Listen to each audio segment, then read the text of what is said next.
এইটা যে কত নিষ্ঠুর, কত বর্বর, এটা যে একমাত্র ভুক্তভোগী জানেন।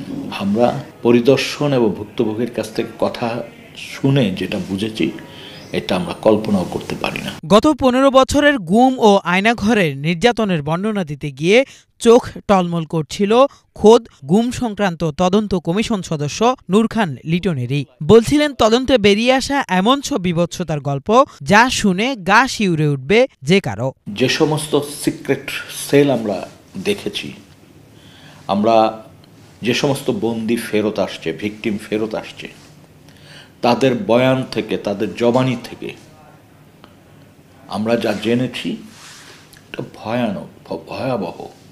তারপর আমরা যা দেখেছি সেটি আরও ভয়াবহ। অর্থাৎ আপনি কল্পনা করতে পারেন যে 4 ফিট সোয়া 4 ফিট লম্বা, 3 ফিট সোয়া 3 ফিট চওড়া, বা 5 ফিট লম্বা, 3 ফিট সোয়া 3 ফিট চওড়া, মাথায় একটা ড্রেনেজ ব্যবস্থা আছে যেখানে পায়খানা প্রস্রাব করা যায়, আর বন্দিকে ওই ঘরটিতে রাখা হয়।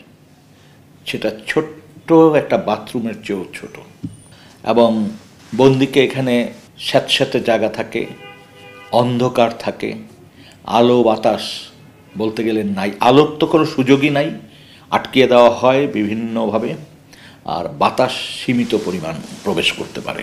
এবং ওইখানে যারা বন্দি থাকে তারা দিন রাতের পার্থক্য বোঝে না। তারা কেবলমাত্র যখন খাবার দেয়া হয়, সেই খাবার দেখে তারা শনাক্ত করতে পারে যে আমরা একটা দিন অতিক্রম করেছি। অর্থাৎ সকালে রুটি অথবা খিচুড়ি, এটা সকালে সাধারণত দেয়া হয়, ওইটা দেখে তারা বোঝে যে আমরা একটা দিন অতিক্রম করেছি। আমরা গুহা মানবের কথা শুনেছি যে গুহা মানবরা চিত্র আঁকত, সংকেত লিখত গুহার মধ্যে। আমরা দেখেছি এখানে এক একটা দিন যখন পার করত, ওই সকালের নাস্তা দেখে যখন বুঝতো, তখন হয় আঙ্গুলের নখ দিয়ে, আঁচড় দিয়ে একটা দাগ দিত, অথবা ইটের কোনো টুকরা দিয়ে একটা দাগ দিত, অথবা যে থালা দেওয়া হতো বা খাবারের যে ব্যবস্থা সেটা দিয়ে একটা আঁচড় দিয়ে রাখতো। এইভাবে আমরা ওখানে 182 দিন, 300 কত দিন এরকম পেয়েছি।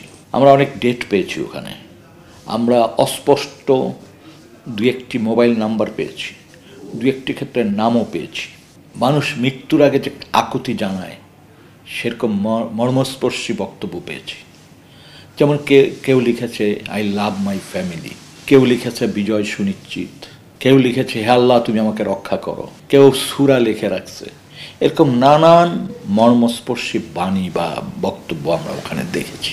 এবং এই সব কিছু দেখার সাথে সাথে মানুষকে নির্যাতন যে করা হতো তার কিছু সিমটম আমরা ওখানে দেখে এসেছি। একটি মানুষকে আটক করে জিজ্ঞাসাবাদ শেষ করে তাকে যখন হত্যা করা হয়, তখন দেখা যায় ইঞ্জেকশন পুশ করা হয় কাউকে কাউকে, তারপরে পলিথিনের ব্যাগ দিয়ে শ্বাসরোধ করা হয়, তারপর পেট কেটে ডেড বডি আপনার সিমেন্টের বস্তার সাথে বেঁধে নৌকায় করে নদীর গভীর জায়গায় নিয়ে, নদীর মাঝখানে নিয়ে ফেলে দেওয়া হয়।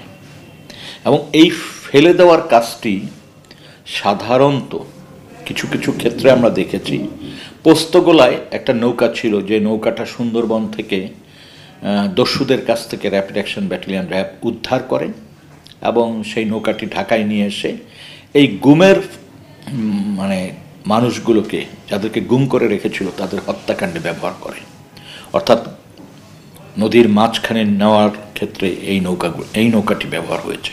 এবং যখন নৌকায় কোনো ভিকটিমকে উঠানো হয় হত্যা করার উদ্দেশ্যে, তখন দেখা যায় ওই নৌকার চারদিকে র্যাব পাহারার ব্যবস্থা করে, এবং অধিকাংশ জায়গায় স্পিড বোট থাকে যেটা চক্কর দিতে থাকে ওই নৌকার চারপাশে, যাতে ওর কাছাকাছি কেউ না আসতে পারে। এটি যেমন একটি ঘটনা। আর একটি ঘটনা হচ্ছে, অনেককে তারা বলে ডেড বডিকে বলে প্যাকেট, আর বন্দিকে বলে টার্গেট। অনেক সময় টার্গেট নিয়ে রওনা দেয় মাইক্রোবাসে, তারপরে দেখা যায় কোনো সেতুতে উঠে, ব্রিজের 2 মুখ বন্ধ করে দেওয়া হয় যান চলাচল, এবং মাঝামাঝি জায়গায়, ব্রিজের মাঝামাঝি জায়গায় নিয়ে রাতের অন্ধকারে গুলি